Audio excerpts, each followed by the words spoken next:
So here we are at the start of the UKCE Cycling Events New Forest Classic 2024 and just about to line up. We were allowed out from about 8 a.m, so that gave us plenty of time for this 127 kilometre route that we were doing, and they gave us the usual safety briefing before setting off.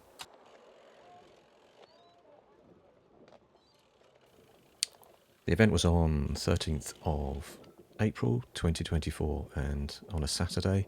There's my friend Andy behind me in the green fluorescent. We initially headed south out of Gangwarily was the name of the location. Took us to this little coastal section, and they warned us of the sand here, which they tried to brush away, but obviously had to take a lot of care coming around there on the wet sand. But nice little start to the ride to sort of hit the coast before you headed north, to give you that sort of sense of different terrain as you work around. Lots of sand around here, and also some of the terrain is kind of sandy across the New Forest too. I was in shorts, and I was in short sleeve jersey as well. I didn't need any thermal layers or anything on. Put the summer shoes on too, and it soon warmed up in the afternoon. I think it got to like 18 or 19. So yeah, I was fine from at the offset really. Great weather for it. So here we are, UK South, near the Isle of Wight off the south coast there, sandwiched between Southampton on the east of the route and on the west Bournemouth there was the New Forest National Park. Start point was in that southeast region there, and we ended up, of course, quickly heading south to the coast, which is that sandy patch that we've just had on video, before starting to head further north and then into the westerly direction. At this point, you're sort of heading straight into the national park, so you're beginning to go over a lot of cattle grids, through Brockenhurst there, which is a very sort of famous old school village, and then north through the forest before kind of breaking out of the forest onto more of a plateau region, which was much more like brushland and scrub looking. No hedges, so you could see for miles, which was fantastic as well, before heading right up north here. Again, a lot of this area was that sort of open brush scrub, a lot of headwind, which made it kind of challenging, but really enjoyed it. Great little plateau section again here, very much riding into the wind there before turning to head south at that Fordham Bridge there. And this bit got a little bit heavier with the traffic.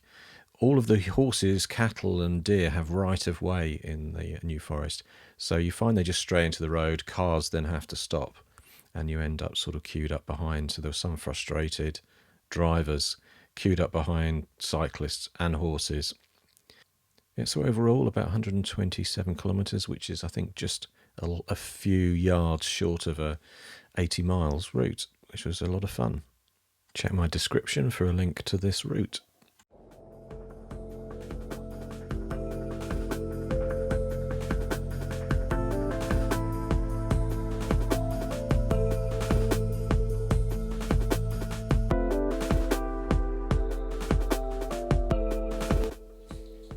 So just beginning to warm up here.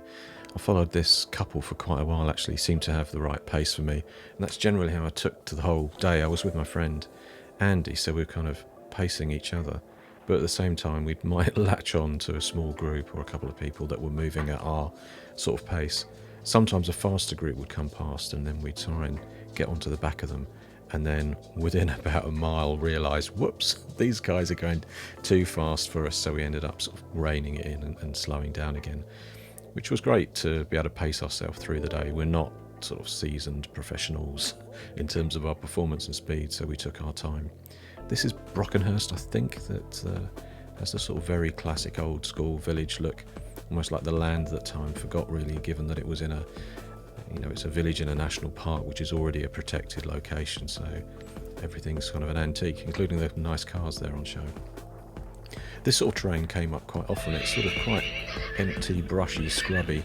You get to see the horses there on show, which was really entertaining to see them along the side, and something to look at that made you feel like you're really in nature.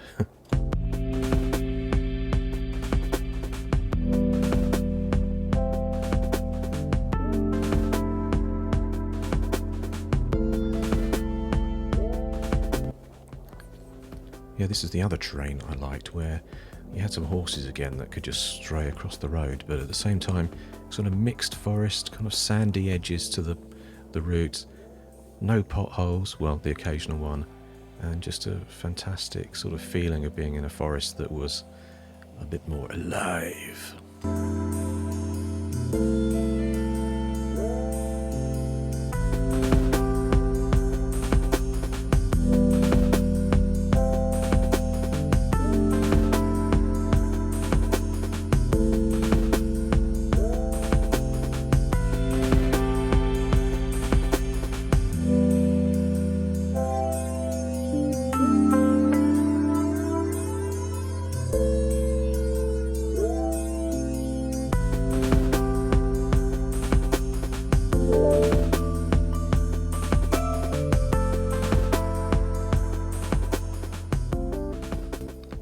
So we're heading a bit westerly and north here, where we're starting to see ourselves come up onto this, well, I'd like to call it a plateau. I don't know what they call it in New Forest terms, but you come up out of the forested areas and you get a lot of this scrubland here, which makes for different terrain again. So great to see a bit of the coastline, a bit of the scrubland, and then up on the higher areas as well before dropping back down south. This guy came past, hit the water, and then splashed me. I literally had spray all over my face. Well, that was kind of you, just to cut in at the last moment before the spray. This was the split, so we're heading off onto the 128k. If you went left there, you got the sort of medium and shorter routes, which are 50 and 75k, I think. So yeah, that was a key point. You needed to be there by 11:30, and we made it within an hour. I think it was 10:30, so we felt really pleased that we got there a good while before they would shut down the split, because if you got there too late, they'd redirect you down the short route, which is fine, isn't it, really, if you're struggling. You thought you'd bitten off too much, then you can actually take out and abort from the longer route and take the shorter one with no problem.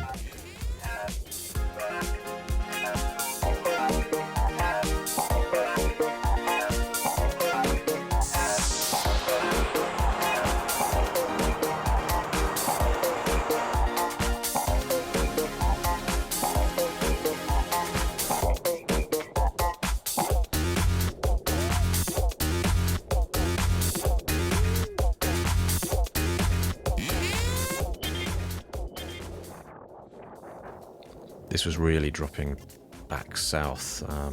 Actually, this one headed west at that sort of hairpin there as you came back onto this section. And then this was just one of the most stunning bits of the day, because the sun came out.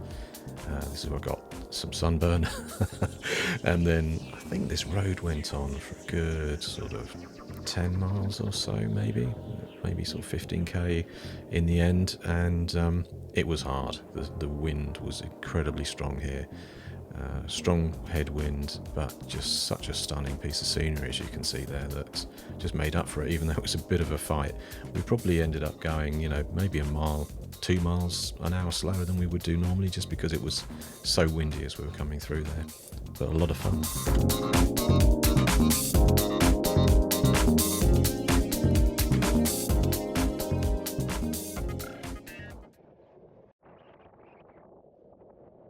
Indian police are holding a pigeon under armed guard because they suspect it's been on a spying mission for Pakistan.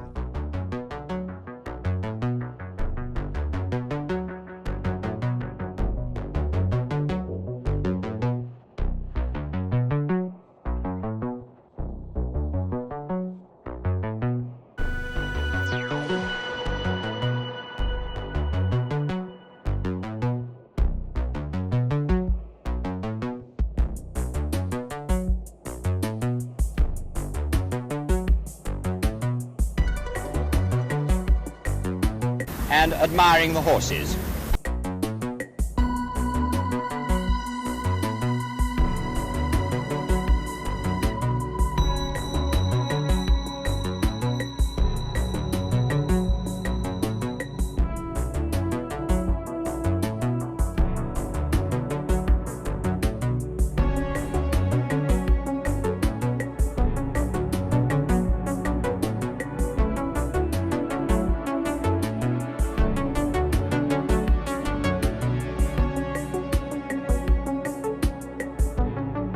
And admiring the horses. here we are just on the return, and this is about the last stretch. I think we're probably only about 6 kilometres to go, and interestingly, after the whole day out, this one feels like most of the more of a wasteland, kind of boggy, and you can't see it very well because the GoPro gives you such a wide frame, but there's kind of a heavy industry smokestack type gear at the back there. In fact, you can see it right behind this final return into the finish here, where we got our wooden medals and finished up, packed up and left. Thank you. Don't get the GoPro.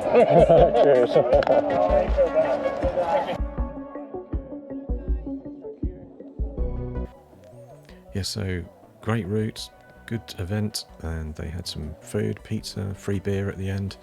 So UK Cycling Events did a good job. Well signposted route as well. You could actually work your way around without your sat nav. You could actually just follow the signposts and the rest of the cyclist. So great fun. We enjoyed it. And there's my burnt arm, the first of 2024. A little bit of a burn from that cycle in the sun.